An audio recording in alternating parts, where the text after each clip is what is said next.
morning, hope you're all doing well. Today we're going to be cracking on with getting the arches tubbed in the front of the Laurel. To do that, obviously we need some metal, which we've got. Picked this up a couple of weeks ago from our local metal supplier. I also need a Joe Burkett. He's not here yet, he's on his way up now, so I just thought I'd do the intro, get it out of the way, and then we can crack on.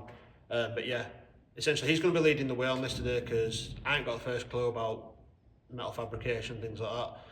Obviously I've done bits of welding on my lower arms and stuff. I'm okay with doing that as long as I've got Joe to supervise, but for this, I really don't want to be making a mess of it, so I'm going to let Joe lead the way on this and use it as a learning experience for me. Before we get started, I just want to address something that was a comment that was made on one of the previous videos. Unfortunately, I know there's been quite a few videos now where there's been a lot of like cutting, grinding, scraping, all that kind of boring stuff. I get that it's not the most interesting content, but what I'm trying to do with these videos is show the entire process from beginning to end to getting this thing back out on the road, well, not necessarily on the road, but on the track. And unfortunately, yeah, some of those clips are going to be quite boring. It's going to be just like grinding, whatever. I completely understand if it's not, not what you want to watch. That's fine. That's cool with me. But obviously there will be some more interesting stuff, like hopefully today, seeing the actual tubs come together. That's going to be real cool, especially for me because it finally means that we're actually making some progress forward. It has felt like I'm stagnating a bit with this project for a few weeks, and unfortunately projects do get like that sometimes. You get to a point where you're not quite ready to put everything back together yet, but at the same time there's still a lot of work that needs to be done before you can get to that point, and it just kind of feels like it's like a bit of a groundhog day, if that makes sense. So yeah, apologise if the videos haven't been the most interesting up to now, but just thought I'd address it quickly. Cool, let's get into it.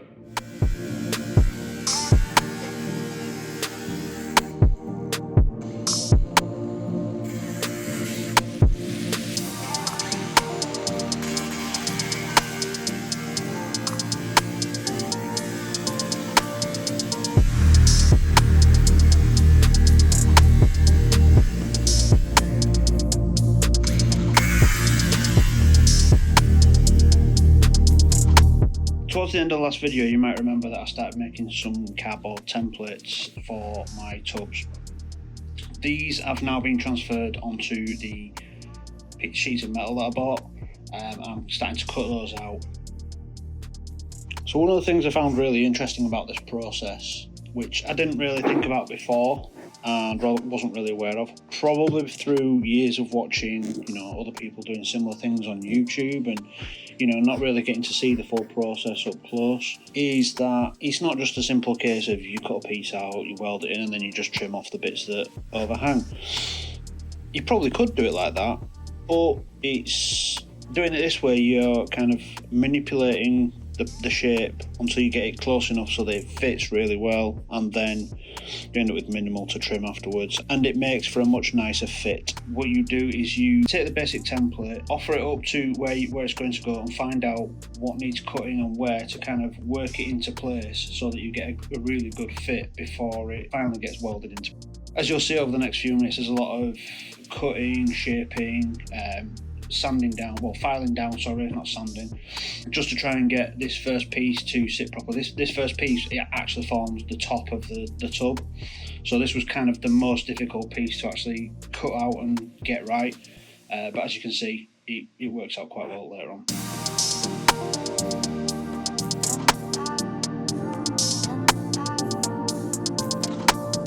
As much as I would like to use the actual audio from the conversation we were having here, it's not possible. Basically, we had music on in the background, and obviously I don't want to get copyright striked for that, so I just thought I'd give you a quick explanation of what's happening. What I'm doing here is I'm holding the panel in place, and me and Joe are discussing where I need to be shaving from next. If you look at what Joe's doing, he marks out a couple of areas that he thinks I need to be tackling next. We both kind of agree on those before moving forward.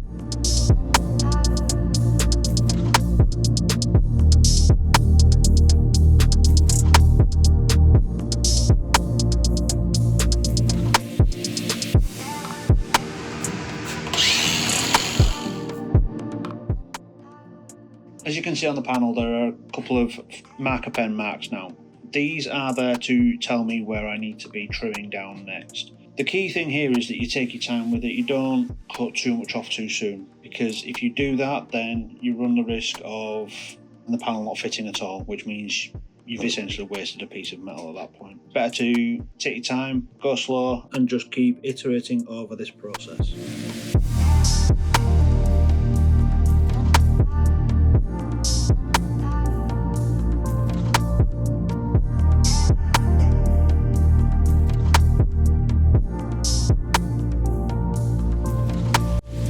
It took a long time to get to this stage.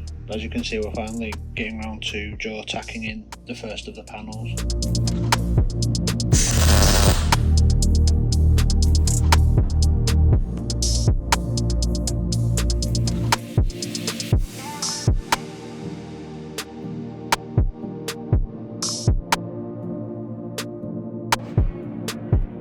This panel was much quicker to make compared to the first. As you can see, Joe's about to weld it in. It's more of a trapezium than anything else, so it's 4 sides, not necessarily in a rectangular fashion.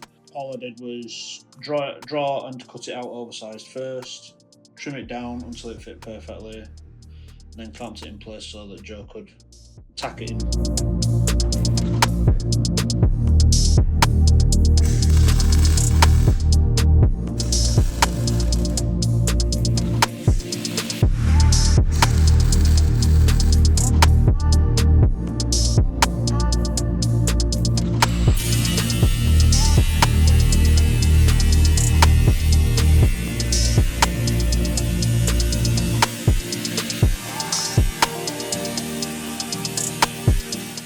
Here I am cutting out the next piece for the arch.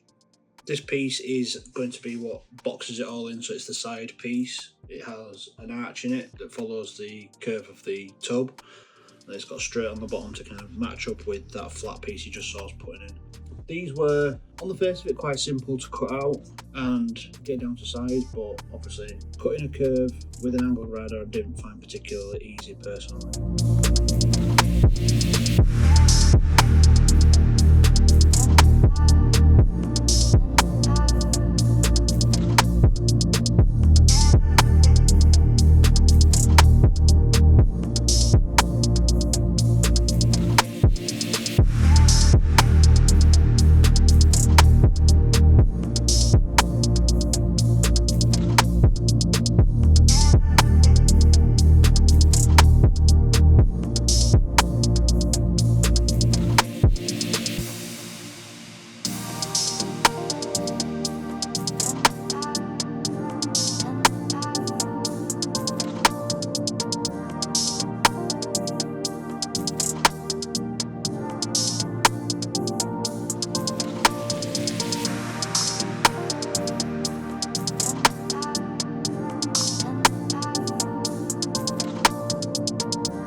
Yeah. Did you make this one yourself? Yeah. We've got a 600mm one. Yeah. That me and Ben had from a previous place. Yeah. and I've got it at that, but I needed to bend like 110 mil. Well, so 110 centimeters, sorry. Yeah. To make a battery box. Oh, okay. So,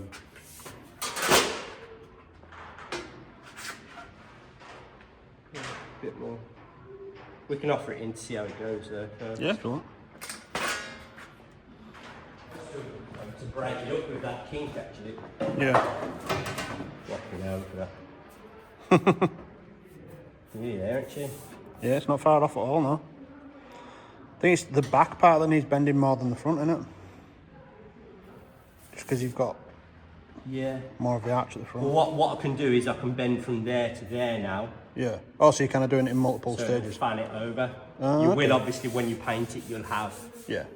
that shape to it. That's fine. It's up to you. Might look pretty cool.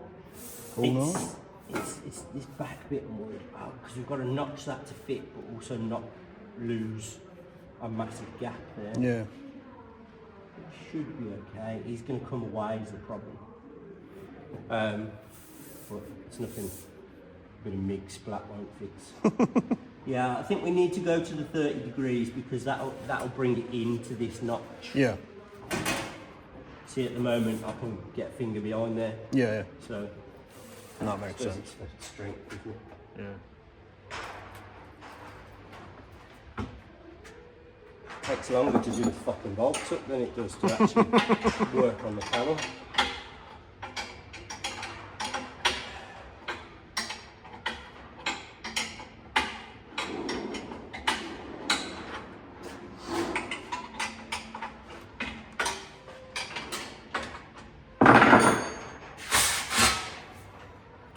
So you've got that fan shape.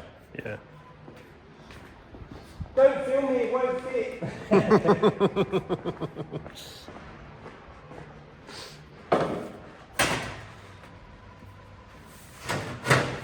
Yes, it's pulling away at the front now. Yeah. So I wonder if...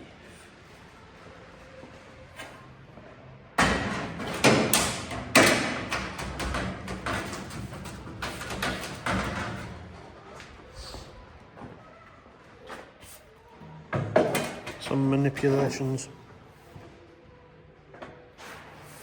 I suppose the problem is you've got no way of clamping it at the moment, have you? No. Yeah, it needs to take some more off this top corner. Okay.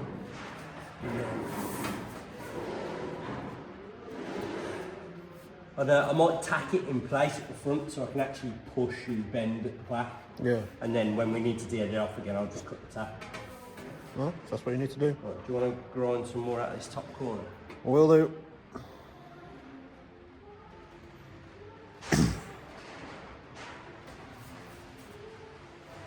Top.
small amount of finishing on the second tub. They're now in and good to go. I'm really happy with how they've turned out. Something I found quite interesting while doing this is the disparity between what you see on YouTube versus what happens in real life. So I was talking to Joe about how long this piece of work would actually take if he was doing it, you know, for a customer. And he said that he would be budgeting about a week to do this on his own. Obviously, while we've been doing this, he's been kind of taking the lead. I've been his apprentice and we've kind of been working together on it, so it's only taken us probably 4 days in total. But it's one of those things that kind of you don't realise just how long it's going to take until you actually do it. Initially, I very foolishly thought that this was probably going to take a weekend, then I'd be able to get a video out and all that stuff, and it didn't happen that way. However, even though it has taken longer than expected, I'm really happy with the results. I'm looking forward to getting on to undersealing everything and then painting the engine bay, and then from that point I can start putting the engine back in, I can start putting the car back together, and we can start testing it at last. So thanks for watching the video. I hope you've enjoyed. If you did, give it a like. If you didn't, give it a thumbs down. You know, at least it helps me understand what you like and don't like. And yeah, we'll see you in the next one.